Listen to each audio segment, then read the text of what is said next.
Teacher குடும்பத்தில் பிறந்த நான் சினிமாவுக்கு வரணும், நல்ல விஷயங்களை சொல்லணும்.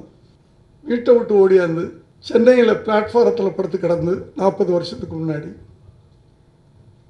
இன்றைக்கு இவ்வளவுரிய நிலைமையிலே நான் இருக்கிறேன் என்றால் என்னுடைய உழைப்பு ஒன்றுதான். அதே உழைப்பைத்தான் நான் என் மகனுக்கு கற்றுக் கொடுத்தேன். என் மகனை நேசிக்கின்ற அத்தனை இளைஞர்களுக்கும் கற்றுக் கொடுத்து கொண்டிருக்கிறேன். உழையுங்கள். ஒரு இலக்கை நீங்கள் நிர்ணயித்துக் கொண்டு அதை நோக்கி பயணப்படுங்கள். நிச்சயமாக ஒரு நாள் அந்த இடத்துக்கு நீங்கள் செல்லுவீர்கள் என்பதை வேதமாக அவர்களுக்கு சொல்லிக் கொண்டிருக்கிறேன். இதுதாண்டா வேதம். இன்றைய தொண்டன் நாளைய தலைவன், அவ்வளவுதான் விஷயம். சிம்பிள். எத்தனையோ வருடத்துக்கு முன்பு தொண்டு செய்த ஒருவர் தான் இன்று முதல்வராக இருக்கிறார். அன்னைக்கு அவர் தொண்டர். அதை போல இன்று தொண்டு செய் மற்றவர்களுக்கு. நாளை நீ தலைவனாக வருவாய். விஜயகாந்தா என்று சொன்னார். எங்க விஜயகாந்த் அறிமுகப்படுத்தினீங்க, அதனால தான் உங்களுக்கு கொடுக்குறாங்க. இல்லை, உங்களுக்கு விஜயகாந்த் தெரியுமா தெரியாதான்னு தெரியாது. ரகுமான அறிமுகப்படுத்தினீங்க, அதுக்காக கொடுக்குறீங்க. விஜயனை நடிகனாக்கின, அதுக்காக கொடுக்குறீங்க அப்படின்னா.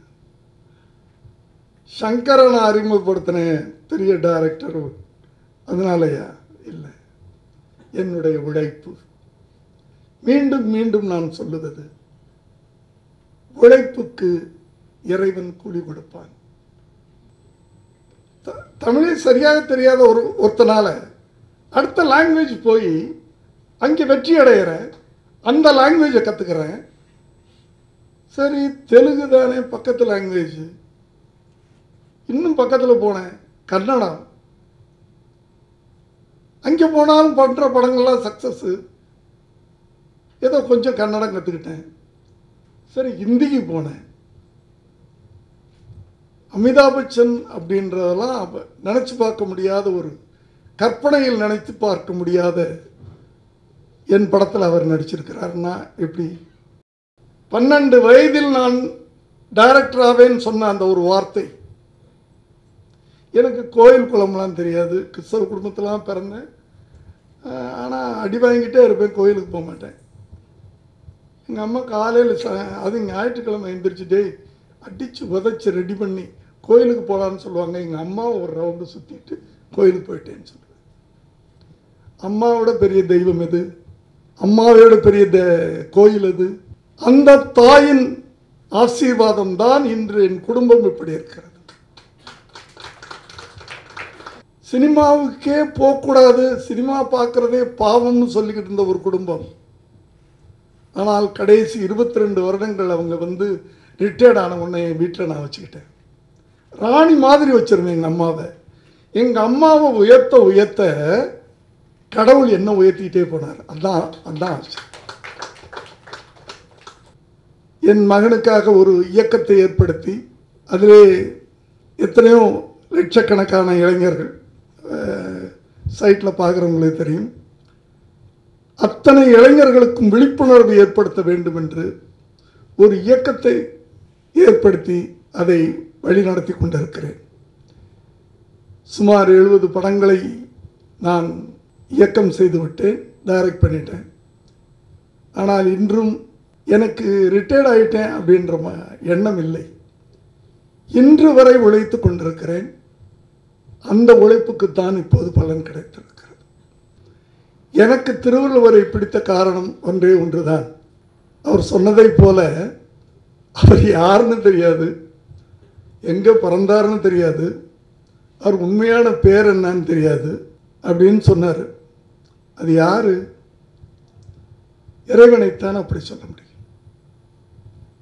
இறைவனுக்குத்தான் உண்மையான பேர் கிடையாது. நம்மளா பேர் வச்சுக்கிறோம். இவர் சிவன், இவர் முருகர், அவர் கிறிஸ்தவர், இவர் அல்லா, அவருக்கு இப்படி நம்மளா பேர் வச்சுட்டு நம்மளை படைச்சவனுக்கு நம்ம பேர் வைக்க முடியுமா? நம்மளா ஆனால் ஒரு பேர் வச்சுக்கிறோம் ஒரு நம்பிக்கைக்காக. அப்படிப்பட்ட ஒருவருக்கு இணையானவர் தான் திருவள்ளுவர். 1980வது வருஷம் திரைத்துறைக்கு வந்தவன். முதல் படம் சட்டம் ஒரு இருட்டறை, ஒரு சமூகம் சார்ந்த படம். சட்டம் என்பது இந்தியாவில் இருக்கின்ற 120 கோடி ஜனங்களுக்கும் பொதுவான ஒன்று.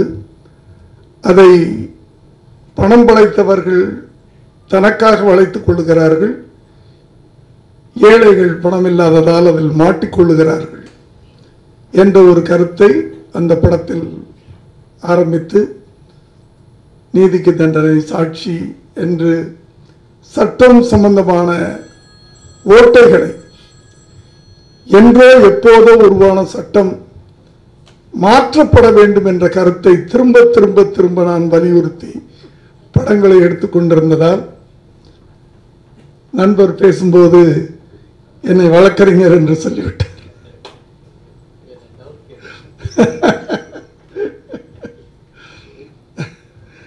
அதாவது வழக்கறிஞர் பட்டம் பெறவில்லை என்றாலும் நாட்டில் நடக்கின்ற விஷயங்களை நாம் கவனித்துக் கொண்டிருக்கிறோம்.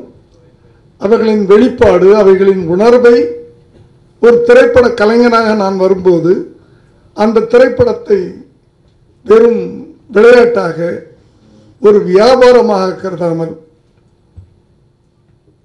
ஜனங்களுக்கு ஒரு விழிப்புணர்வை ஏற்படுத்த வேண்டும் என்ற ஒரே நோக்கத்தில் என் படங்கள் ஆணித்தரமான அழுத்தமான படங்களாக அமைந்தது.